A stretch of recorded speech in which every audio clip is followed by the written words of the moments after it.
Ladies and gentlemen, welcome to the show tonight. Murda here again, hosting another NGS match. This time it's the Heroic Division. We have A-MEI-ZING up against Team Name Change, and joining me tonight is the lovely, as always, FourCourtJester. How you doing, my man?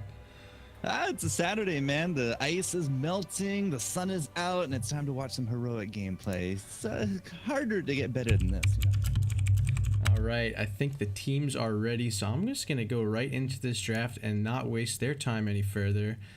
This first map is going to be Volskaya Foundry. Let me go over these bans really quick of what we had during the coin flip. So Team Name Change, they won the coin toss and they decided to ban out Tomb of the Spider Queen, and then A-MEI-ZING decided to ban out Sky Temple. Here we are, map number 1. It's Volskaya Foundry, and later this evening we will be on Towers of Doom. Can't wait, man.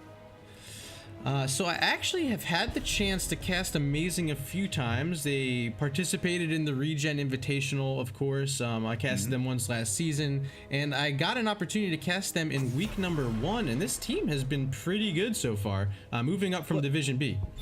Neither side have actually suffered a loss as of yet. They do have a few draws between them, a few wins, but they're also neck and neck when it comes to the rankings. I believe actually Team Name Change ranks just above A-MEI-ZING simply because of the amount of games that they've played this week. So we'll obviously find out how that will be affected after this. But Volskaya into Towers of Doom, I mean, there's a lot of things you can run into this one, but a first ban Medivh coming out from for Volskaya here on A-MEI-ZING. It's not entirely sure if that was a first pick that I would do, but maybe they've done their homework, you know? Maybe Team Name Change here has a big Medivh player.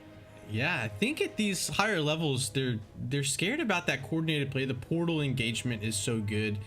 Of course, if you're not skilled enough on that Medivh, and I'm pretty sure Team Name Change is, that you're not as worried about it if there's not a skilled player. But Team Name Change, I think they've shown that they can play this Medivh earlier in the season, and this is definitely going to be a targeted ban, especially on an open map like this on Volskaya. Phoenix also the ban, which has been one of those heroes that nobody wants to play against, so I am pretty excited to see that one banned away again. Sarcasm. Sarcasm. I don't think I've actually gotten to see Phoenix in a competitive match yet. Oh, it's so rare. It's like no one wants to play against it, so it's just going to be banned out every time if you get the chance. Okay, so Varian, especially since the last time I got to see a Varian gameplay here, Murda, he has now shifted those ults to level 4. You get that power a little bit earlier, but it's still very likely going to be that taunt, right? That taunt warrior frontline Varian with the protect, you know, go into that protect, get it by level 10 now, so you swap that kind of power dynamics. It could work out well, but it's got to be paired with another warrior. Like, just having that solo Varian is not going to be enough. Yeah, absolutely. I think Varian in the right sort of lockdown composition can be so good, but something he suffers from is having a lot of peel mechanic for his team. Once his taunt is down, that's basically all he has for saving anyone on his backline. So we'll see if they want to go into some other bruiser or maybe even like a secondary frontline tank, but it's certainly a very strong hero in terms of that single target lockdown, and I'd expect to see some very strong follow-up to continue along in this draft for A-MEI-ZING. Okay, so Team Name Change down to the wire. It's gonna be a Genji Jaina, getting a lot of that burst out of the way.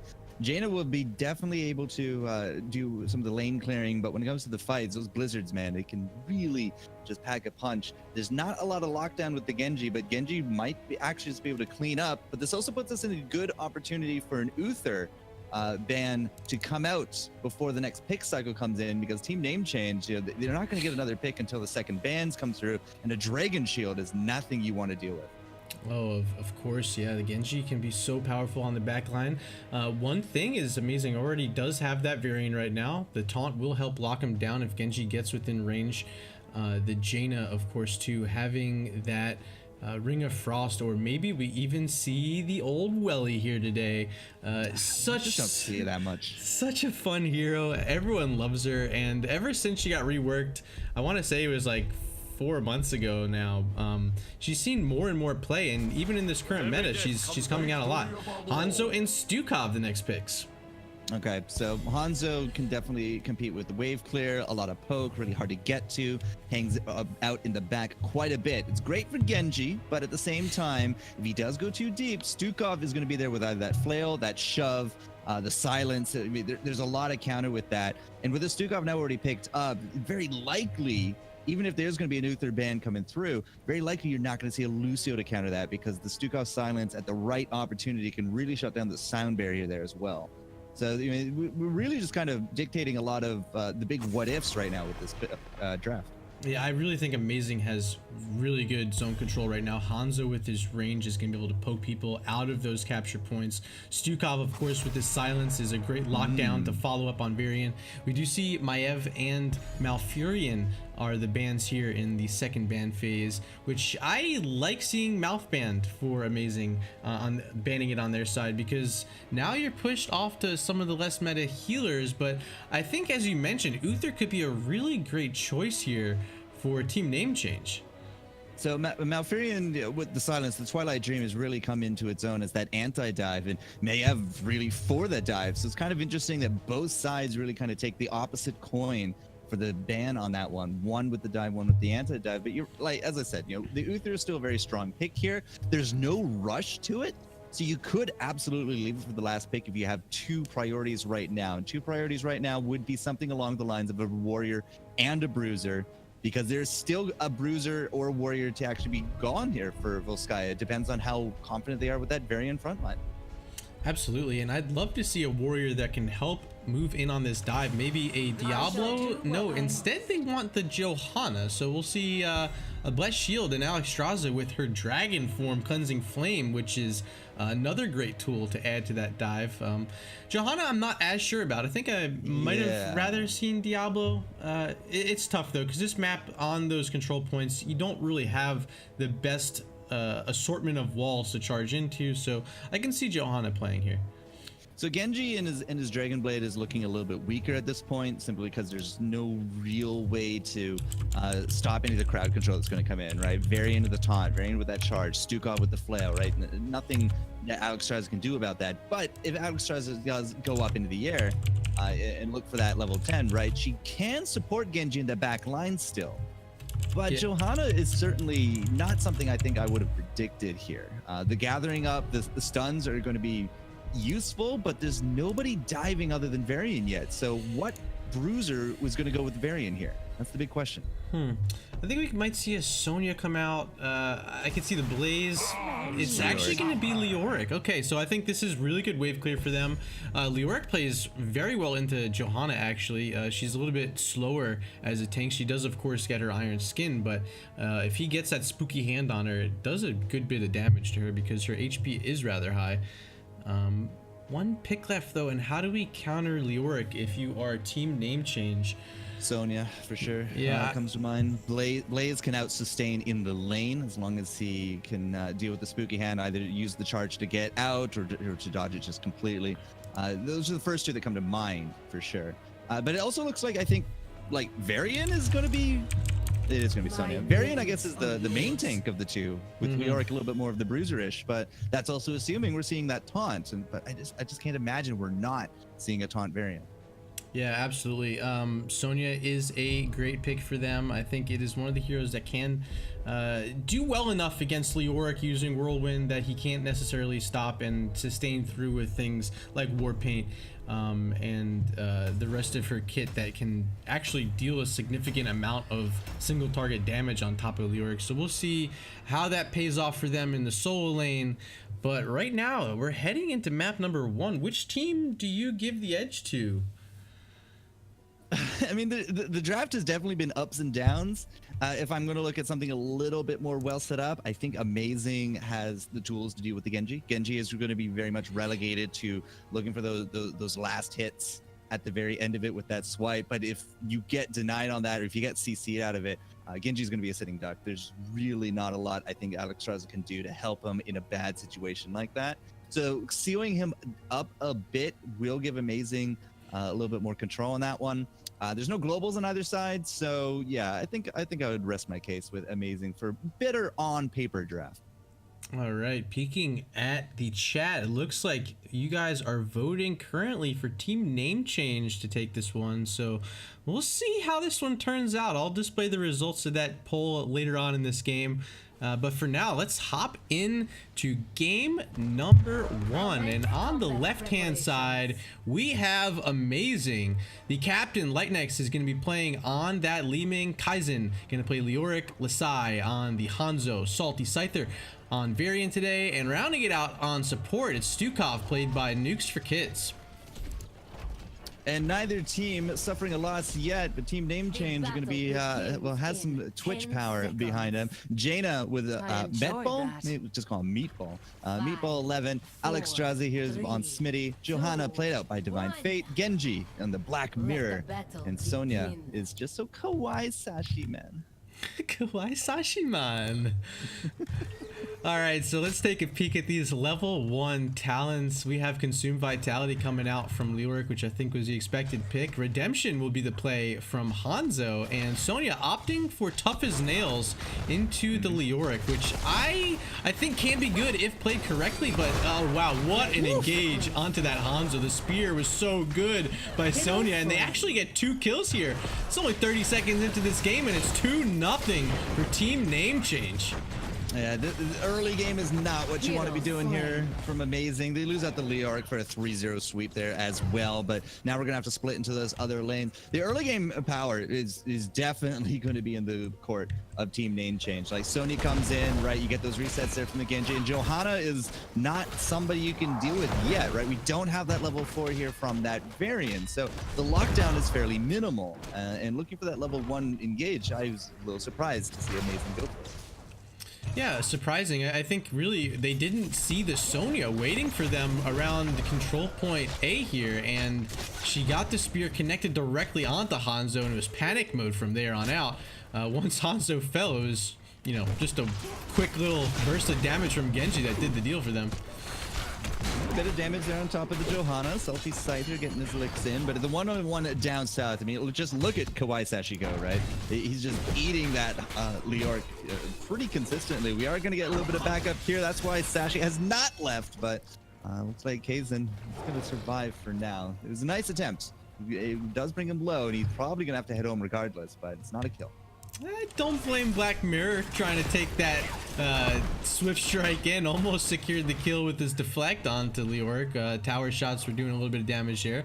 Not quite a kill, but it did push Leoric out of lane. He had the hearth all the way back, so there's gonna be a bit of missed XP for A-MEI-ZING in that bottom lane right now. And level 4s are now just picked up by A-MEI-ZING. Let's take a look. We do see the taunt from Varian. Yeah, it's just 100%. I couldn't imagine they weren't going to be taunting with that one. The Twin Blades against this, right? It's just not going to get anything done, especially against the Johanna. Just she has that blind, right? She's going to have that. Well, I suspect the shield at level 10. Don't actually have that one in stone. It's more interesting to me that Kawaii Sashi has gone into Battle Rage. We're going to be seeing, you know, the Merker of Sonya. This is not a big map for me to think about mercenaries. Yeah, Battle Rage, of course, though, giving you that 10% health recharge on a cooldown, which is so strong. Helps, especially if Leoric is able to put his spooky hand on you. We do see her moving on to some of the mercs here, but I think she wants it for the utility of just getting that extra healing bits that sometimes Alex Straza has a bit of trouble putting out. This is the first control point. It's control point A here, and already in position is going to be team name change. Yeah, Kaizen is going to be late to the party. He's already down half as well. Take big advantage of it. Get that 5v4. You can see the numbers just going back and forth. It might be even level, but now with Leoric actually coming in, Li-Ming has been landing shot after shot on top of these bunched up team name changers. And they do finally suffer a casualty. Lasai with the aggressive leap forward, finishing the deal there on Sonya with this Hanzo. Yeah, his redemption stacks are starting to come online. He's got 9 out of 12. You know, he died early, but he didn't have any stacks at that point, so what did it even matter for him? And then, of course, we see him going into the explosive arrow, so he's going to have a bit of extra wave clear to help in these rotations that early game, quite frankly, they've been losing out on. Yeah, and I did mention this, right? Level 1 is not a big power spike at all for Team A-MEI-ZING. Level 4, now that the variant is here, right? Now we're into the level 7. He gets that next talent on top of it, which I think is like Protect. No, it's the healing one, so he goes for Victory Rush. Like, now they're coming into their own. Level 10 is going to be big for them. Yeah, level 10s are going to be huge. I think for both teams have a bit of fun stuff they can put together. Leoric with his Entomb is going to be really good with the combo from Hanzo and Li-Ming. Right there, we're seeing a huge exchange with that dragon out. It looks like A-MEI-ZING is going to be comfortable waiting this one out. And there it is. The dragon has expired, and I think now is the time to make this re-engagement. Yeah, big taunt, silence from that lurking arm on top of things. Stukov in that arm is going to be key to a lot of these engagements for that lockdown. Black Mirror going to be trying to make something happen, but again, like, he's not going to have a lot of help when he does dash in, so he immediately just backs on out. It was a good fight earlier here from Team Namechange, but they haven't hit their stride yet either, which does put this first robot now into A-MEI-ZING's hands, and they're going to be pushing with it. Yes, this Tree Glob Protector will be manned by Varian and Li-Ming for the moment. They're working down this mid wall. Some teams, they would rather push all the way through the fort, but I think we're going to see them rotate lanes and get more towers, and that's exactly what A-MEI-ZING is looking to do. This top lane is juicy. More XP here on these towers if they can get them, and they're well on their ways to 10. They have about a half level lead right now. Yeah, that's the big thing. It's the half level lead to 10, right? After this robot, it's the first robot. Nobody really cares, right? The first protector, you do get those towers. Maybe you go for the fort, but going for the towers will secure them that a big lead to the 10. And with Divine Fate going so deep into this one, it's basically 4-on-1. Sure, you might have that unstoppable, but look at Black Mirror. He's going to be trying to make it happen, but they're just too far. They're too fragmented, and they have not hit that stride. So once Varian and Li-Ming pop out, and I thought they were about to, they're going to kill that Johanna, but they don't even go down, and they still get that kill. It's just a way better move to do what they did here for A-MEI-ZING, because now they have 10 online and almost a level and a bit lead.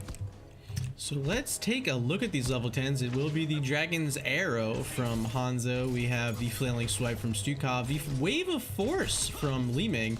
And we'll wait to see what Leoric wants to go, but I would assume it's going to be the Entomb. Disintegrate into a Genji, especially if he like jumps into it with a deflect, you're going to kill your teammates. 100%. Wave of Force is just better in this case because they got that Johanna, the Sonya. The Johanna might be unstoppable, but the Sonya is going to be hard pressed to be, right? Splitting them apart, especially from an Alexstrasza, could really work out well with Wave of Force. And I do want to update, it looks like Leoric went into March of the Black King, so I guess they're looking to get some extra control point area damage with that and push people off, especially if a dragon's out. It's one of those tools that Leoric can use to get some good damage onto the opposition when they're trying to stack up behind Alexstrasza. So we'll see. Up top right now, though, we do have a 4-man push coming out of Team Namechange. They're trying to catch up to this, what is currently a half-level deficit on their side. And with the support camp and 2 of the turrets in the control of A-MEI-ZING, they need to make something happen here before the next control point at B. It is going to be the Blessed Shield. I was very 50-50 just because I don't see a lot of Johanna these days, but the Blessed Shield I think makes more sense. It was definitely what I was leaning towards, but it is going to be a water elemental for Jaina here as well. They're not looking to stack CCs on top of each other. Like, if you get that Johanna with that Condemn into a Ring of Frost, you're not going anywhere, right? That's perfect pickings for Genji and that Dragon Blade, but it's not going to be happening. It is going to be a water elemental instead. So level 20 game, when you think about it, you know, if we do get into that improved water elemental, especially with the improved March of the Black King on top of it, you know, those are actually some very powerful end game traits that you're going to be looking forward to now. I think you're spot on. That level 20 will be an enormous burst of power for Team Namechange. And of course, when Sonya, she becomes even tankier later in the game too, it'll give her plenty of opportunity to get that damage deep onto this backline along with Genji. So we'll see how that ends up working out for them, but they do have to make something happen here in the mid game if they want to make it that far. Currently, they're down this full level. 13s are almost online for A-MEI-ZING. There's an engagement right now onto Stukov. Genji, Black Mirror working deep. The taunt from Varian. Oh, the deflect's actually going to pick up the Stukov, but they trade out the Genji in return. There's a Cleansing Flame onto 2, and it's actually going to pick those up. Alexstrasza and the Water Elemental right now are doing damage onto this back line, getting the 3 for 1, and they might get more. This Varian is pretty low. Had to use a turret, was one of the members of A-MEI-ZING. But wow, what a great engagement, all led by Genji there in that fight. I have no idea what the lead up was there. Varian is going to get fairly heavily staggered. On top of that, Smitty is going to go sit on top of that control point. Kaizen is actually here now, but he might just be joining the ranks of his teammates in the respawn. But that fort up there is just looking like easy pickings here on top of things. Level 13 comes through. I don't know what the lead up there to it, because I was looking at the bottom lane, but that Stukov that far forward, getting that heavily CC'd and not getting a flail out was a big deal for Team Name Change right there. They were able to just snipe that very easily. Yeah, I absolutely agree. I'm surprised the swipe didn't come out. I guess he couldn't get the angle on Genji that he wanted, because Genji was kind of cutting forward a bit.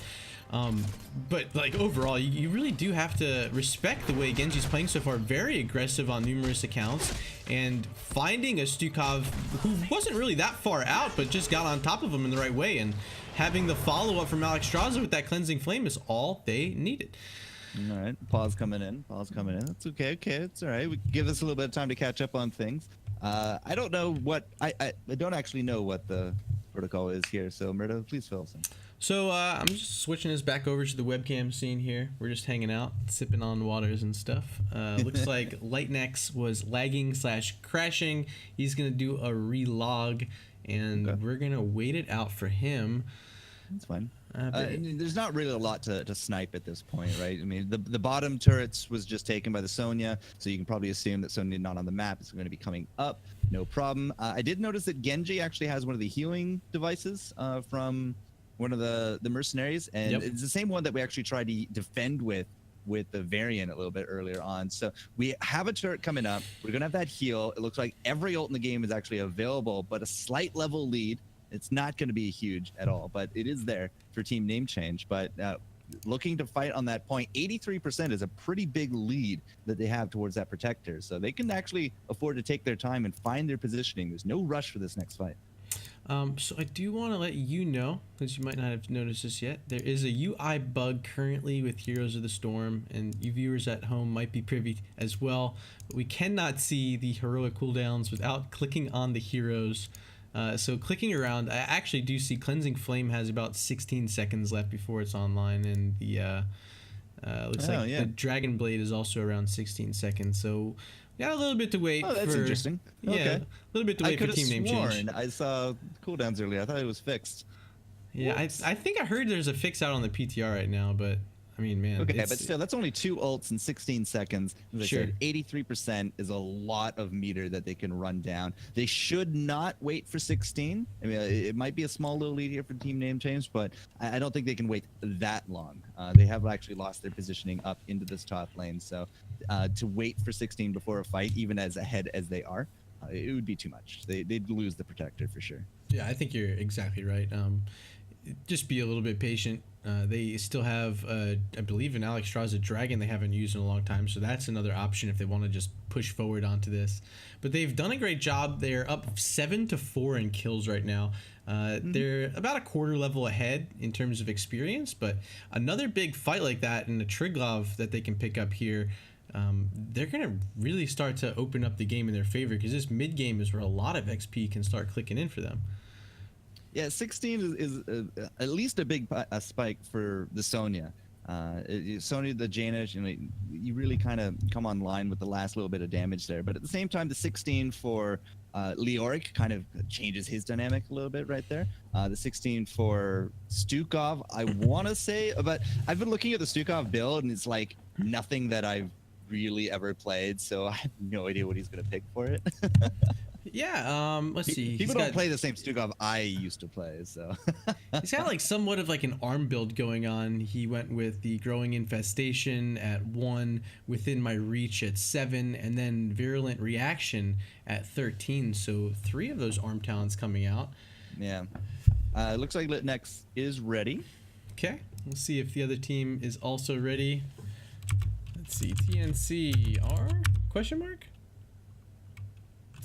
So we're almost ready to go for you, ladies and gents. All right, looks like TNC is ready, so I'm gonna click this one in, and we're gonna get back underway. Okay, so recap, you know, up to this top lane, we actually have a lot of meter. The Nukes for Kids is actually going to be sitting on top of the point here for A-MEI-ZING, and this is where it's going to come down to it. Wrath has been popped and taunted immediately by Varian. Sonya falls immediately in this fight. That is not what you want if your team name change. They do use a dragon here, so we'll see if Smitty can pick up anything, but no, it's Genji falling.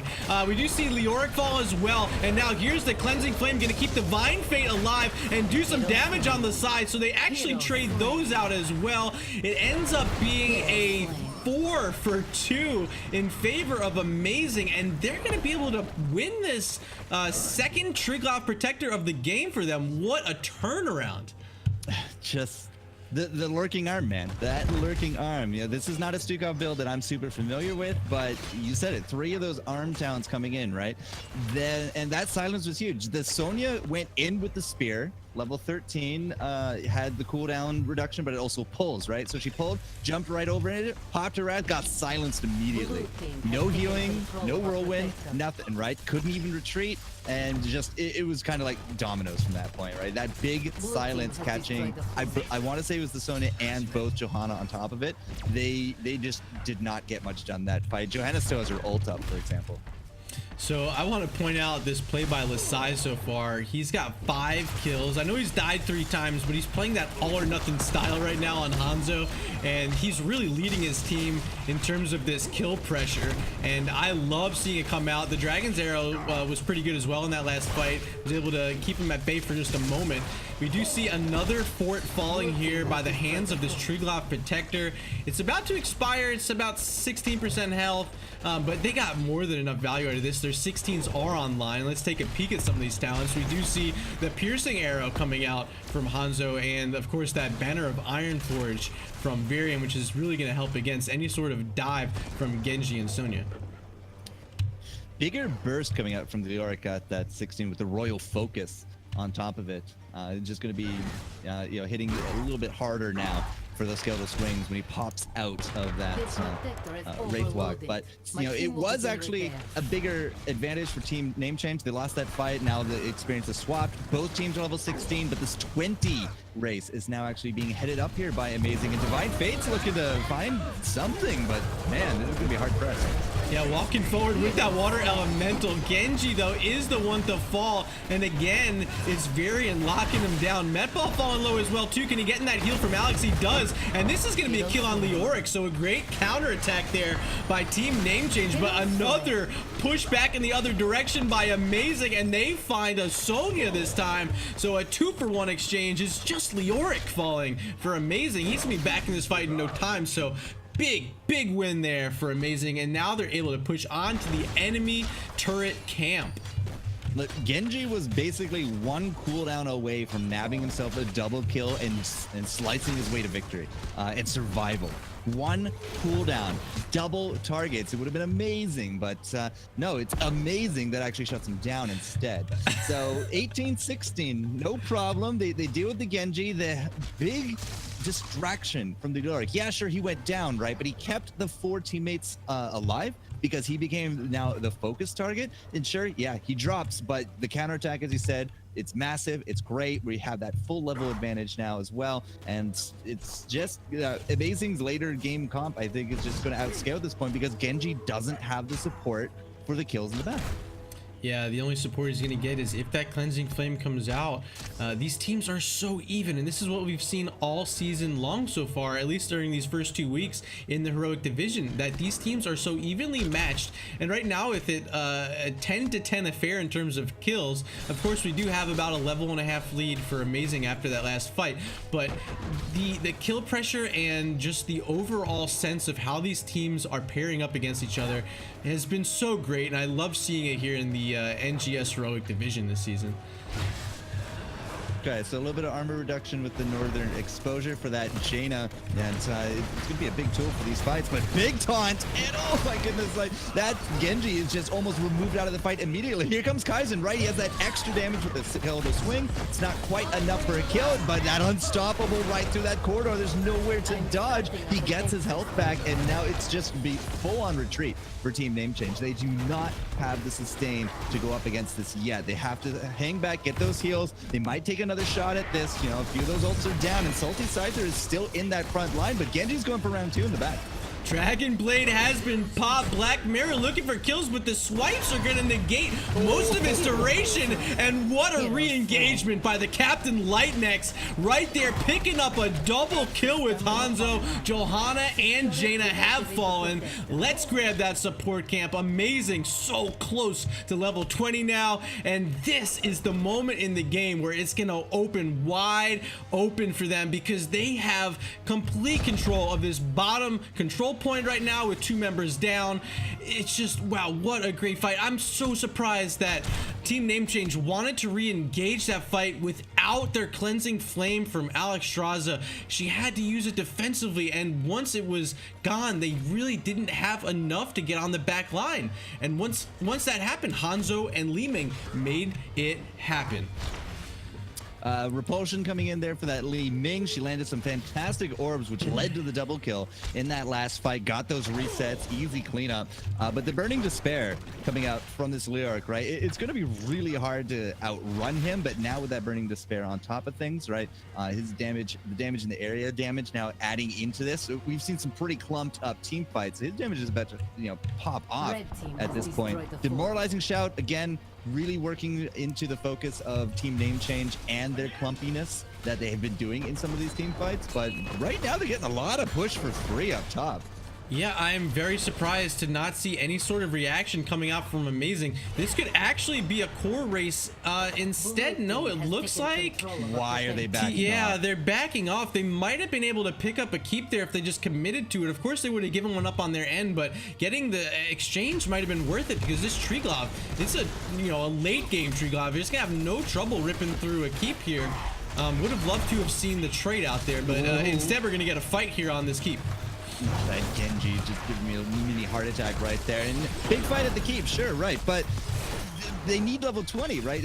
Team Name Change, as feeble as this defense is going to be, they think it's the better of the options. But getting that keep and getting that level 20, then fighting would have probably been the better way to go about it. But the Protector is not going to be able to hit the core, at least not unless there's going to be some big kills coming out. And Black Mirror just hit that blade, got nothing for it. Yeah, I gotta mention that Dragon's Arrow coming out from Hanzo, stunning them. It didn't get any sort of kills, and the follow-up wasn't immediate, but it was just enough to make Jaina have to pop her ice block. Ended up getting the kill, and right now this could be the core. It's already below 50% health. They're gonna drop the support camp to help sustain through all this damage coming in from Team Name Change. 10% left, and ladies and gentlemen, game number 1 is gonna go over to A-MEI-ZING. It was a very quick 3 kills at level 1 within 30 seconds for Team Name Change, but they weren't able to scale. They had some pretty fantastic engages. They had some really cool kills, but A-MEI-ZING basically, as soon as level 7 hit onward, right, it was basically their game. The Varian coming online at level 4 was a big bump to their early game, but past level 13, it was just all amazing. They didn't really lose a fight after that. So their late game comp scaled out very well. Big damage numbers coming up from Li Ming and Hanzo, really kind of dwarfing the Jaina. Genji doing well for his numbers, but despite that, right, he was largely contained. Yeah. 0 actual kills. Yeah, that's you hate to see it if you're Genji getting the 0 kills, because it should be you getting all those final hits, and it just didn't happen there for Black Mirror. He had a couple flashy plays. We mentioned that Stukov kill earlier in the affair, but not getting any of those last hits for the kills is quite rare to see for a Genji. Yeah, but he just got contained. That's really a lot to it. And Stukov with that silence, right? The lurking arms. There was a lot of engagements where we had either the Johanna or the Sonya go in for those engages, and immediately, like, lurking arm, right? Big silence. It persisted after a little bit there, and even after that, right, Genji comes in, sure, fine, he might be able to avoid the silence, but the flails were there. Leoric on that front line was really able to take a lot of the pressure off of it, and Varian was able to basically just kind of set up a lot of CC chains for the kills, and it worked out well. All right, ladies and gents, we're going to take a short 5-minute break and be back for game number 2. It's going to be Towers of Doom, so don't go anywhere. Stay seated. We'll be back in 5.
All right, ladies and gents, we are back and we are sitting here in a lobby. I think we're waiting on a couple players to arrive back, but it does give us a bit of time to finish discussing game number 1 and talk about game number 2 here on Towers of Doom.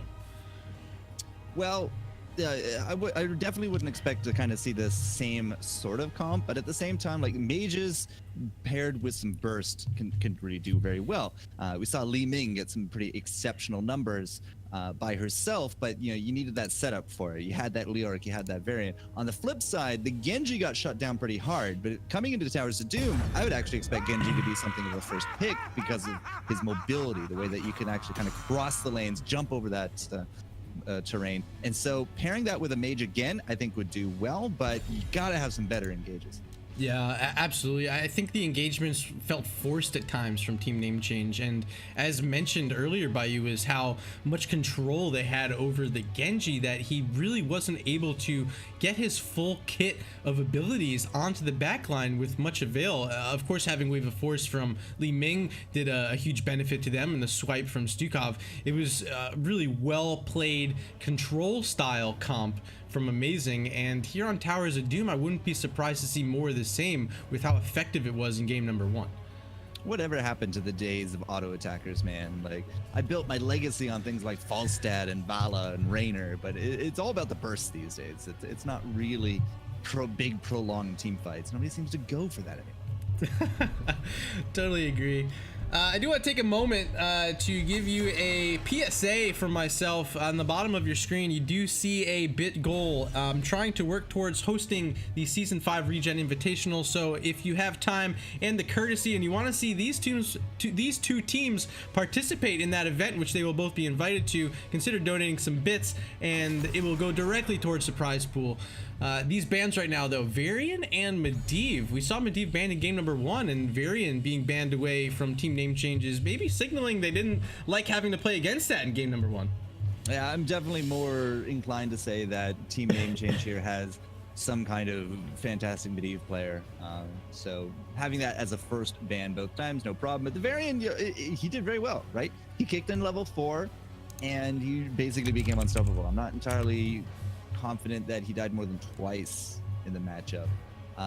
The taunt really does do well when you do have a lot of follow-up to it, right? So not having that means you're gonna have to play something a little bit more traditional. You mentioned a little bit more last game having that Diablo. We had a Johanna instead, but just like the same that I was talking about with the Genji, right? Big mobility, he can kind of get around. I think the Diablo with his souls, with his AoE, with his survivability could really help prolong a lot of these fights for those shrines, and that could actually go very well for either side.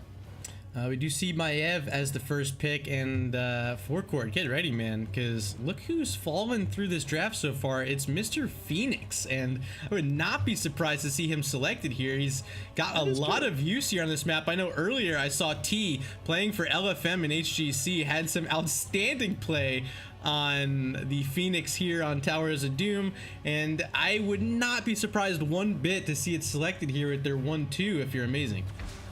Victory above all.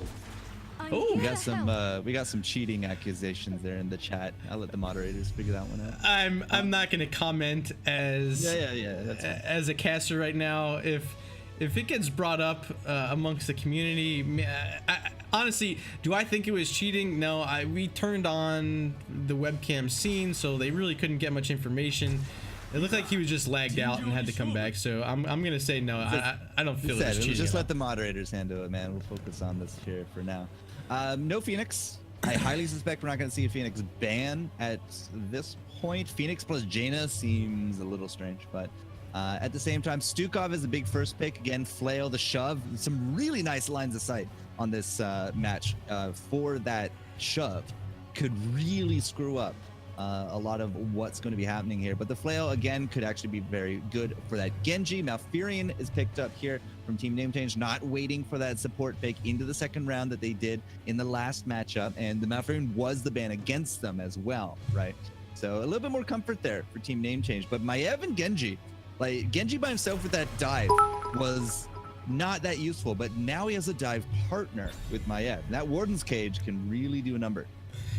I want to give a shout out to Swoop TV in chat, just donating the 100 bits. He says, "Hey baby, I'd watch these teams feed more." So yeah, if you want to watch these teams feed more, I really appreciate that donation, because they will be invited to the Regen Invitational, and I am definitely hoping they decide to participate in it. The bans now, Diablo and Garrosh are two of the meta tanks being banned away right now. Diablo, of course, being the highest health pool tank in the game, and Garrosh, he's got the most armor in the game, so neither of those tanks like to fall often, and I definitely don't mind seeing them banned away here. Yeah, Garrosh can really be a terror on Towers of Doom, because you know you're going to be coming to those shrines, and you flip them into that Stukov silence or the flare or the shove. You got Jaina there for the burst, plus whatever else is about to come out here as well. I talked a little bit about Diablo, so I'm not really super surprised to see him banned out, but neither side having warriors prompted 2 warrior bans. So Dahaka comes to mind right now, especially A-MEI-ZING right now. They don't have a lot of pressure for damage. They got that Jaina. They already have their healer, right? Dahaka plus tank actually could go very well right here. Tyrael's going to be one of them. Fantastic skin on top of that. But if they don't pick for Dahaka, I'm going to be very surprised. Tyrael going to be so good with his sanctification inside that Warden's cage, as well as a Stukov lurking arm. I think Maev is now really going to be in trouble and might even need to consider the containment disc as their ultimate selection. Yeah, I feel like they're countered so hard, even with the Ring of Frost that could come out from Jaina.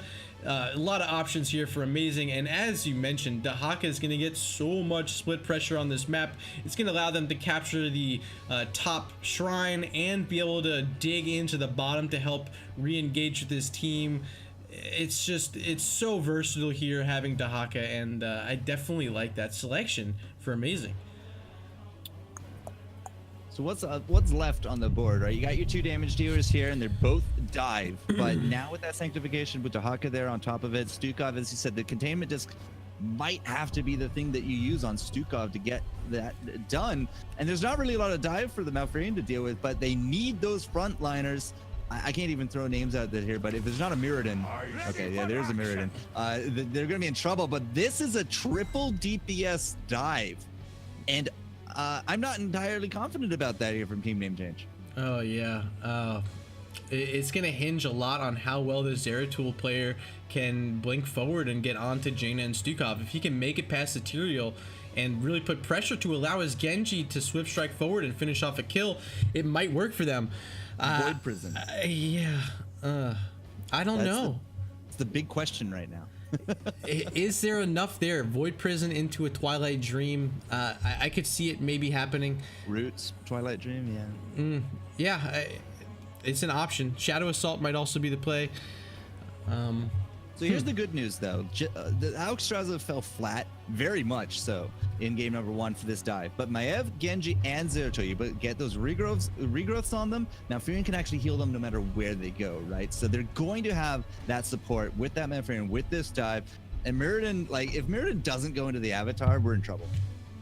Yeah, definitely needs the Avatar, especially now with Hanzo once again going to be played by Lasai, who we saw in game number 1 led his team. Looks like a little bit of a role swap there. The Jaina and the Tyrael are going to juke around, which means that Salty Scyther will not be playing a tank this round. He'll be on the Jaina. You got to change that Tyrael skin, yeah? I don't. Is that one banned? I don't think that one's banned, is it? It's set. Somebody said it's banned. Mecha Tyrael banned though. Okay, so he's not on Mecha Tyrael anymore. We're good. Got it. I can't tell what kind of Tyrael he's on from here, so I think we're good. Pretty sure we're good. All right, so game number 2 draft completed. Forecourt, who do you think has the better draft here? I'm definitely not having. I'm definitely not behind Team Name Change on this. Like, the triple DPS has to really prove themselves. Their early game might actually work out very well. They might get a few shots. They might look like they're leading, but past 10, like Tyrael Sanctification, Stukov in the shove or the flail, either way, right? Hanzo, it's going to be so hard to jump onto, I feel. It's probably going to be an amazing game again. Might be an amazing game again. Let me make sure I'm on the right scene. There we go. And ladies and gentlemen, on the left-hand side, we have your game 1 winners. Amazing. Kaizen gonna be playing the Dahaka Lightnex on the Stukov. Lasai once again playing Hanzo. Salty Scyther will be your Jaina player, and rounding it out on Tyrael, not a Mecha Tyrael, is Nukes for Kids. Yeah, I immediately looked at that to make sure it's all good. But team name change, got to rally here if they want to tie up. Otherwise, they will suffer their first loss here in Heroic Division. Black Mirror is going to be showing us some Zeratul. Meatball once again on that Genji. I think he was on the Genji. Kawaii Sashi this round on the Maev, not the Sonya. Divine Fate for their tank on the Mirrodin, and Smitty will be rounding us out with a Malfurion. I do think Black Mirror played the Genji, so a little switch around there for the Genji player. Metball was definitely good. Whoa, what did Metball play? I think he might have been the Jaina. Yeah, he was the Jaina. Okay, that makes sense. Big engagement here. Umbral Bind connecting on 3, but the shielding from Tyrael going to keep them healthy for now. Kawhi's the one falling low. Will he get finished? And he does. That lurking arm from Stukov making sure he could not use his vault to the Wardens to safety. First kill already, just 40 seconds into the game, going over to A-MEI-ZING. The 4-man rotate from the mid. I mean, Meatball likely did call it out, but at the same time, it just did not seem to register with the team that there's going to be 4 right there. And they did actually have that initial burst damage. It looked good, right? The Humble Strike, kind of bringing him in. But then Litnex hit D, and it was all good. And they were able to turn it right back around. Up top, it is going to be Kaizen. Once more split soaking up against Black Mirror this time, though. But, like, what is the Zeratul to do against a Dahaka other than just sit there? So. Yeah, it looks like he's just going to try to safe soak that lane. Wow. You are kidding me. I saw that. Genji was just so confident he was going to win that, but just got sniped in the head. Feels like when I play Overwatch, just boom, done, and you're just sitting there like, what? Always fun getting to see Shimada brothers fight each other. Wish I got that caught on camera. I was actually looking up at the top lane, so I do apologize, chat. But Genji actually falling there to Hanzo, which, you know, I think Genji has the better of the two in terms of that one-on-one matchup, so it's surprising to see there. Okay, so we're kind of forced a little bit more into the bottom lane.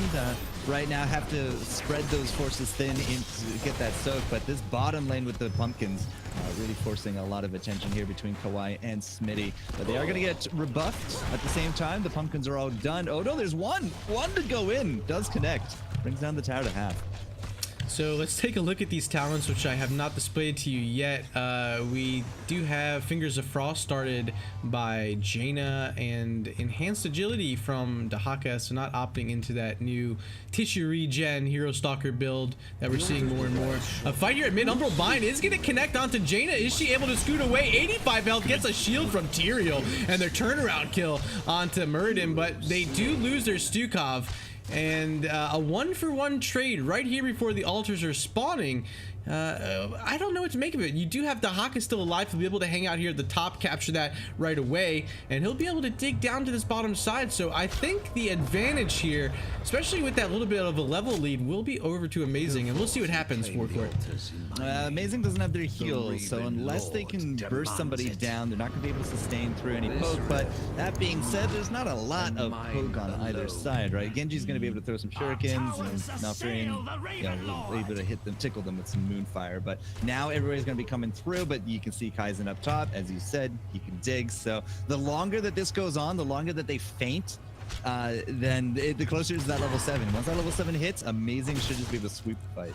Yeah, and I like what I'm seeing out of A-MEI-ZING right here. They're soaking all 3 lanes at a safe distance. Of course, Dahaka up top working on 7 really hard, but you also have Hanzo nearby who has really great poke with his scatter arrow onto this altar that he's able to delay it for an extended period of time. And I would fully expect once they hit this 7, they're going to take a very hard engagement. And here comes Dahaka right now.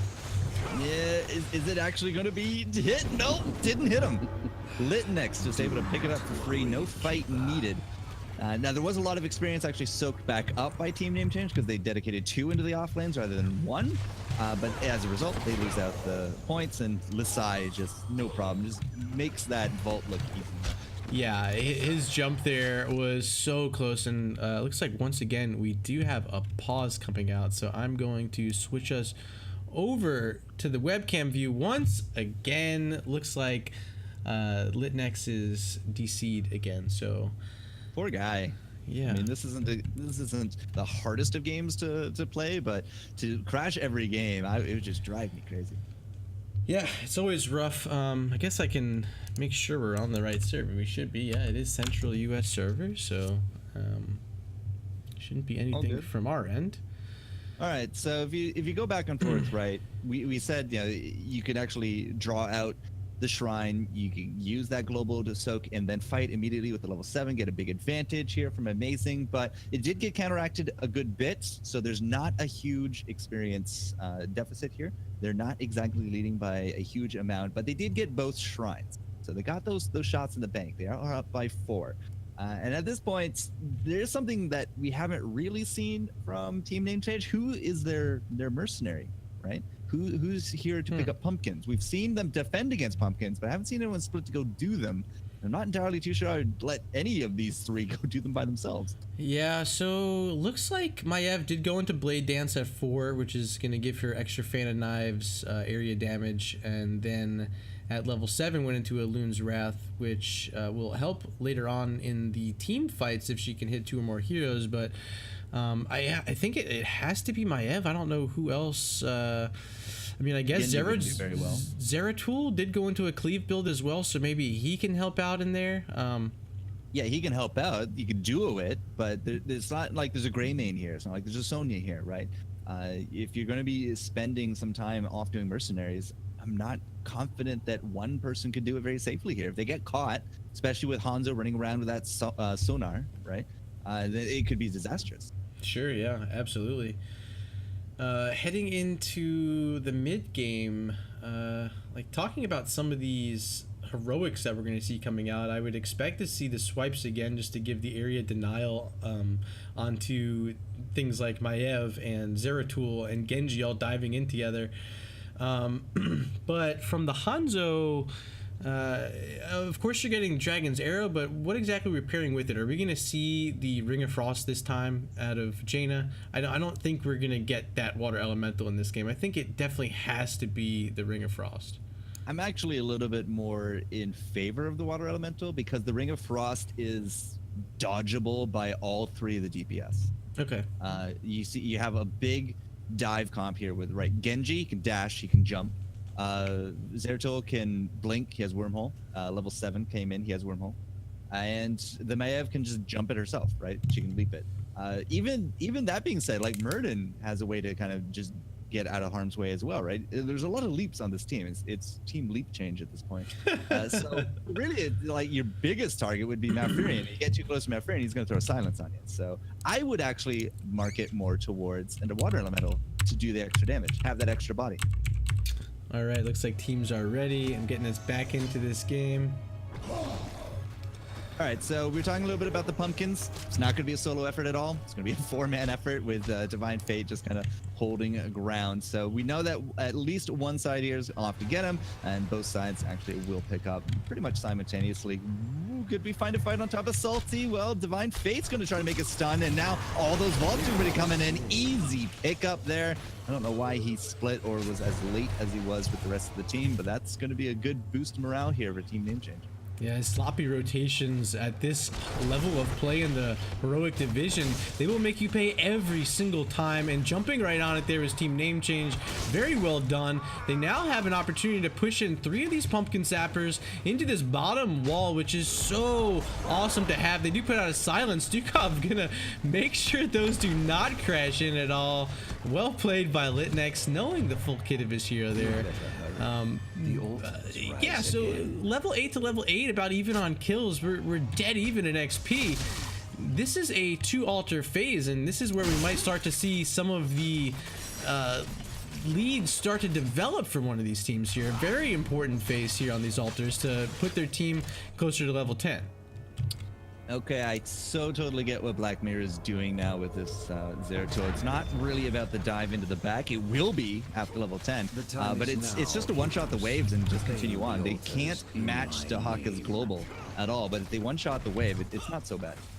Divine Fate so low. There comes the Hawk on the backline, lands his drag. No follow-up damage because everyone was thrown in onto Stukov. He falls, and they end up finally getting the Muradin down, but they did lose their healer. Lasai so deep on Hanzo and gets killed by Deflect from the Genji there and the Zeratul as well. So it's going to be a double altar pickup here, likely for Team Name Change. They have to zone out Salty Sight there, but so far so good in this fight. Let's see if Team Name Change can take this fight. What an Umbral Bind connecting onto Jaina with the roots, and that's another kill for Team Name Change. All right, so Kaizen came in at the right time, but he went for the wrong targets. There was no peel for that Stukov. He's just now showing up, but we're sufficiently staggered at this point that Jaina is just not going to be worth anything. She does have that Ring of Frost. A little sad, but at the same time, c'est la vie, right? Flowing Swipe, Dragon's Arrow, and the Sanctification all coming in as expected. But again, with that stagger, with that extra boosted, twice now, we've seen in 2 different games the Stukov getting caught out early and just loses fights immediately. There's the roots, followed by an Umbral Bind, gonna lock in Tyrael, but not nearly enough damage, ready to get on there. Zeratul's making his way back up top, going to continue his lane soak with his cleave build. Actually doing, like you mentioned, a pretty darn good job of getting these waves cleared amongst the opposing Dahaka here. It's pretty darn good. He can't go toe-to-toe with the Dahaka, but if he just jumps in, gets the cleave, jumps out, he takes fairly minimal damage. He's keeping up with the soak, and he is close, right? So he can actually kind of disappear at a moment's notice when he needs to start rotating. And the best you can do is just say, I can't see him. He could be anywhere, right? That uncertainty element there. On top of it, we got some pumpkins now coming down into this bottom lane again, but it does look like red going to be outclassing blue, at least for now. And Warden's Cage was actually picked up. They're not looking to isolate out the Stukov and look for the kills. It is going to be just full-on dive Dragon Blade into the Warden Cage with an Avatar and a Void Prison to set up. Yeah, Void Prison will actually be the main engagement tool, I would suspect, for Team Name Change. So keeping tabs on where Zeratul is going to be very important. And of course, you have the finishing power from Dragon Blade that's going to come out from Genji. I would fully expect that to get much better use here in game number 2 than it did in game number 1. And here's another altar phase, bottom, and already set up in a defensive posture is amazing. All right, Kaizen is waiting. He's getting ready, but at the same time, they don't know where Black Mirror is. They should actually have eyes with him up top now. So if you're going to be going for that fight, Kaizen, now is a great time to go grab something like Kawaii Tashi there and look for it. But they're not being aggressive. They are not looking for this big engage, even though they have this 5. Here comes Kaizen now, but he doesn't grab the tongue. Doesn't matter. They're able to posture. Black Mirror not getting that rotate, man. The 5v4. Well, more importantly, he showed himself, right? That actually prompted the 5v4, so now he should just stay top and push. Yeah, it looked like they were trying to wait for level 13 and never ended up happening. Now Zeratul is so far away from this fight, and is Muradin getting engaged upon. There's a Dragon Arrow going to silence him as well. That's a kill, a great pickup there by A-MEI-ZING, and now they have opportunity to potentially make some moves onto one of these forts, get some of these structures down, and start to open up the map for them. And its bot lane is exactly where they're heading. A-MEI-ZING knows their strategy, and this will likely be the first fort of the game, and it's going to be handed directly over to A-MEI-ZING. Yeah, Genji's not really going to be able to rebuff this, and Kawaii Sashi coming in, like, that's 2 damage up against the 4 of them. Even with those roots, there is a sanctification. Well, there would have been if the silence wasn't there, but a Ring of Frost to stop up Sashi at this point. Looks like nukes for kids. He doesn't actually have the sank. 2. 1 goes down before it comes off cooldown, and Meatball finally picks up a double. He gets those resets. Light next likely to drop. Here comes Black Mirror for the cleanup, and now it's actually looking bad on Kaizen up top for not rotating, but they saved the fort. Team Name Change, make the rotation, save the fort. They're going to get double pumpkins here and a great push, and they're basically going to do it undisturbed. I didn't see. Where was the sanctification? Did he not have it ready? 1 second on cooldown when he died. Oh my gosh, you hate to see it. I know you're out there, Lucky. I forgot about your bug, so I clicked him. It was like 1 second he died. Like, oh my gosh. Wow, yeah, you really hate to see it, but a great heads up play there by Team Name Change, making a huge swing happen on the field. They're now up 8-5, and they are a full level ahead of A-MEI-ZING. Here comes the next altar phase. It's going to be at the mid side, and it looks like Tyrio's going to try to be the one capping, and we're going to have to see some sort of poke him off from this for a while for team name change. You're going to want to get this level 16. You see Zeratul frantically double soaking top and mid. Dahaka, of course, is up there, but we know his burrow is just one button away. Yeah, Kaizen is Kaizen actually just used that tongue, so he's gonna burrow anyways. He's not gonna have this tongue available. He gets right into the bush. He is gonna start to show something of a stronger force here, but Divine Fate, he just used that Storm Bolt. A little bit of missed cooldown utilization on both sides, but nobody able to pick up the shrine yet. Black Mirror still pushing, looking like 16 is going to be the intent, but nobody stops Litnex from picking this one up. So just going to wait for the 16, just looking for another kill. There's a boss up now as well. They can recap those 4 points. But more importantly, team name change, like they took a big swing, but they also kept it now. Yeah, the shots don't really matter to them at this point. Keeping that momentum, using this level 16 now to full effect is their big opportunity. Here comes a big engagement. Umbral Bind into the Warden's Cage, but the Sanctification's ready this time, as well as a Ring of Frost. They're going to pick up the Maiev. Next to fall is likely going to be the Malfurion. Yes, he does. It's a 2-for-1. Both healers are down, making a 2-for-2 because there's Hanzo falling. Genji still staying in deep. Might be able to pick up a kill here on the Jaina. She's in an ice block. Does he have a Swift Strike available? There's the Void Prison, and this is gonna be perfectly lined up, but a great Tong Dahaka coming in on the backside to prevent Genji from engaging onto that. What a play by Kaizen. A 3-for-2 in favor of A-MEI-ZING. They end up getting their 16s, but being down a Talontier and winning a fight. Wow, amazing, great job. Down the Talontier.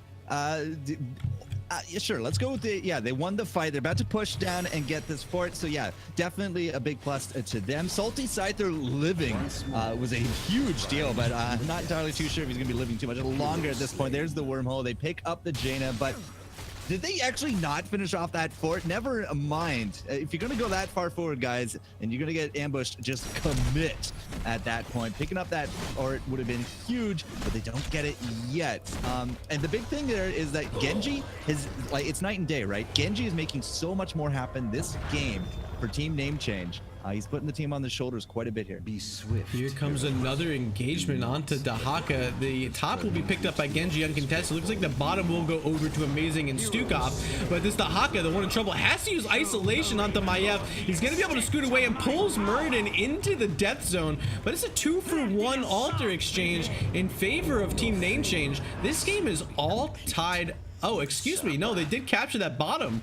So one short.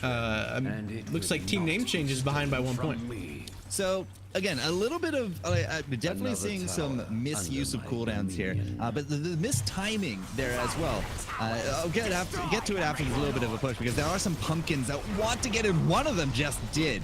You saw him turn to that head, take another shot there from the team, but it looks like the rest of the pumpkins. Oh, yes, he got it in.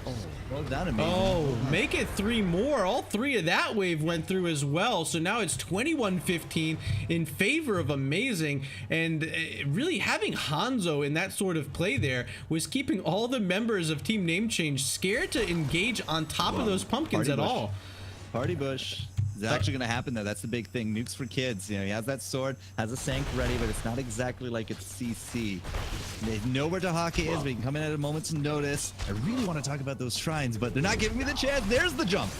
Here's the jump, and is that going to be a sanctification? Yes, there it is. The Warden's Cage comes out, and a Void Prison will reset the fight. 5-6 members now inside Void Prison. Let's go again. Metball falling low, getting hit by a tower, has to leave the fight, and now we see a big jump in by an Avatar Muradin. Going to pick up the Stukov. They're going to trade out a Maiev and a Zeratul for it. Make it 3, because that holy ground locking back the Muradin, and A-MEI-ZING still doing an amazing job. 2 altars about to spawn, 15 seconds away from that, and this is where they can really take a huge lead in this game, because 2 altars plus possibly a boss, that's almost GG.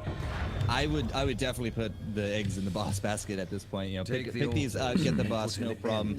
You do know where Smitty is, you know where Metball is, and he's not really going to be coming to bother you anytime soon. They need to get this shrine, but it's not going to be close enough. That's 8 shots, 10 shots.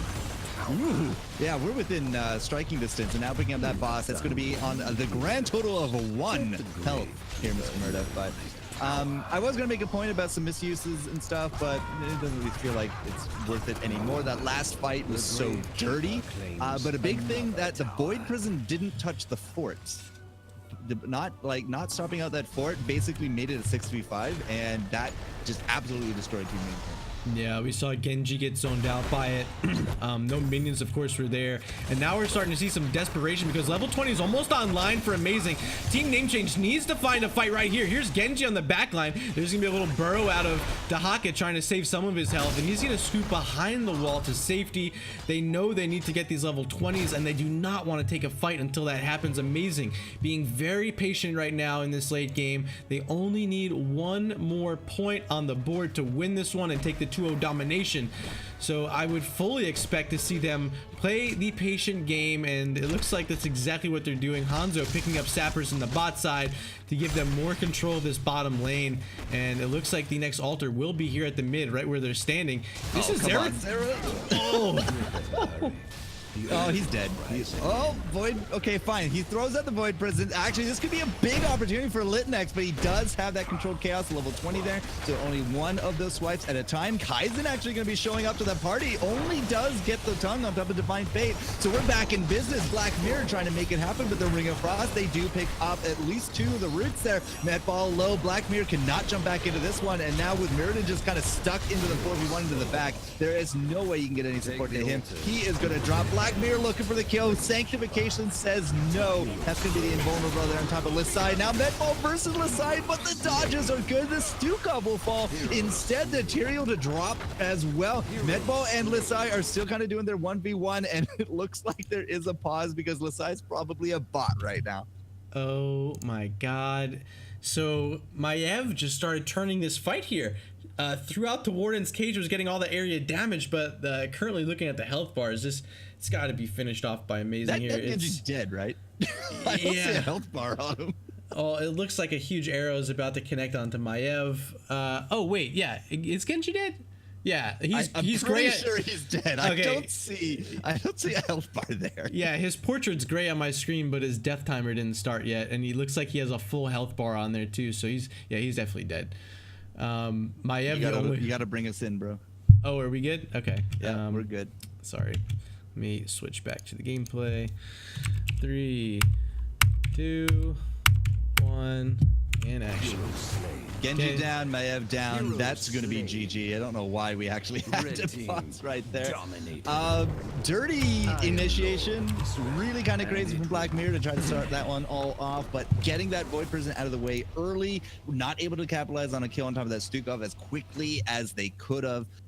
Just 2 very dirty endgame fights there, sealing the deal against Team Name Change, who do drop the series now 2-0. Murda. A-MEI-ZING puts another win on the board, and Team Name Change with the first loss for them here in Heroic. I do want to apologize. I didn't switch the scene correctly there at the end, so you missed that 1 arrow from Hanzo finish off Genji and Maiev. Well, it didn't even get to Maiev. Yeah, you literally didn't miss anything. Sorry about that, though. So on the match summary, it looks like we had Lissai once again doing all the damage on Hanzo both games. They give him the Hanzo and and they win with it. It was very dirty.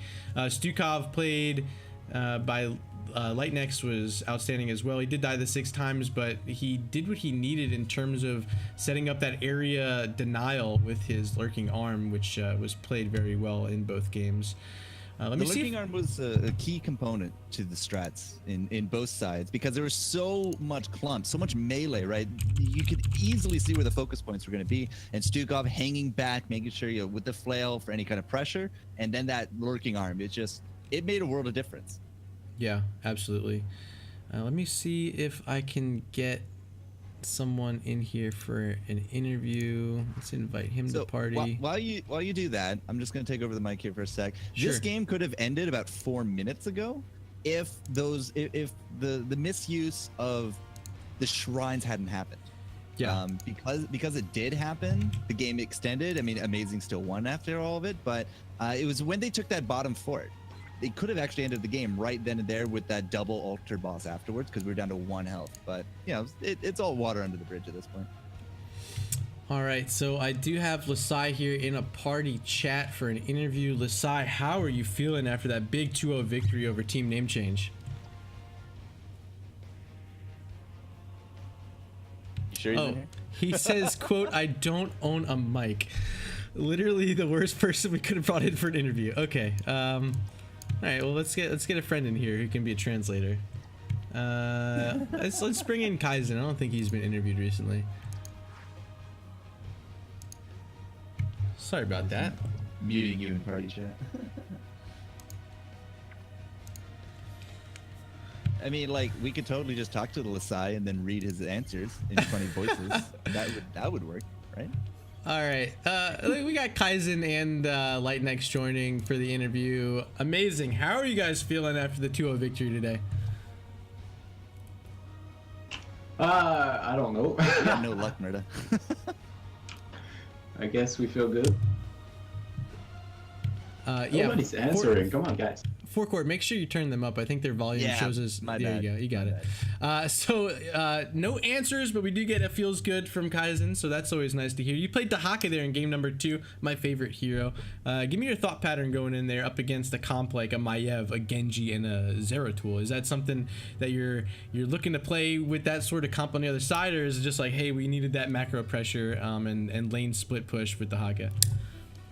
I think you got it right on the second point. The macro pressure and try to stay alert for the burrow spot and try to get kills, and that's it. Lightnex, tell me about your Stukov. We saw it there in both games. Is this your favorite healer right now, or is Malf still up there as some of the other healers in the meta are, or is Stukov the way to go? I think Stukov is a really good healer, but he's extremely vulnerable to all the dive that they have on the enemy team, and that's what makes the character not as good, I guess. But if you like look at the raw character itself, I think he's better than Malfurion himself, and better than Alex. Also. Yeah, I agree. Game 1, we saw them have the Alex. What was your strategy going into that? Was it just we see Dragon bait it out and wait it out, or how did you want to play that matchup? Yeah, we just wait on Dragon. The moment it comes out, I call it a disengage. Everyone walks away. We let Dragon time out, and then we re-engage. As long as we disengage correctly, we should be fine. That's the idea and thought process there when playing into Alex. There wasn't a lot of situations where the disengage was sloppy at any rate.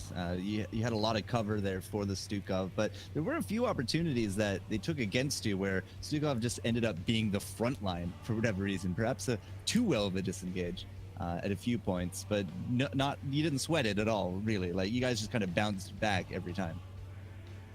Yeah, I don't think that was my team's fault per se. I think it was more of a personal problem with whoever was playing the Stukov, because Stukov itself has a lot of, he doesn't have as much movement speed, right? So then maybe you have to play a bit further back. Yeah, absolutely. Game number 2, you guys decided to bring us the Towers of Doom. Is this the map that you guys want to play most often? It looked like you had a pretty good sense of how to play it. The mid to late game was, all amazing leading that one. So is this your favorite map right now? I like the map because of the lore, not really because of how the map plays out, but I like the story of like the Raven Lord versus the other guy and the chatter between them. That's other guy. My favorite part of it. I think we're getting that comic book. Is it this month or early next month, right? The Raven Lord comic book? Yeah, I'm pretty happy about that. Probably read it, look at it. Sounds cool. Definitely fun. Yeah, it was a good couple games, man. Well played from the other team as well. Yeah, oh, absolutely. And like overall, like Heroic Division, as the Heroic Division moderator, I'm super thrilled to be the one in charge of this one because it's been so close between all of these teams. There haven't been a lot of 2-0 dominations. I know you guys took one tonight, but that was the first loss that they had this season for Team Name Change, and you guys still haven't dropped a series either. So what's your thoughts on the Heroic Division and kind of how the landscape is forming here in the early season? I think all the players are really strong. I haven't actually looked at any other teams, but I feel like having a good competition and healthy environments always fun to play in. You get to play against people, try your best, they try their best, and then had a good game.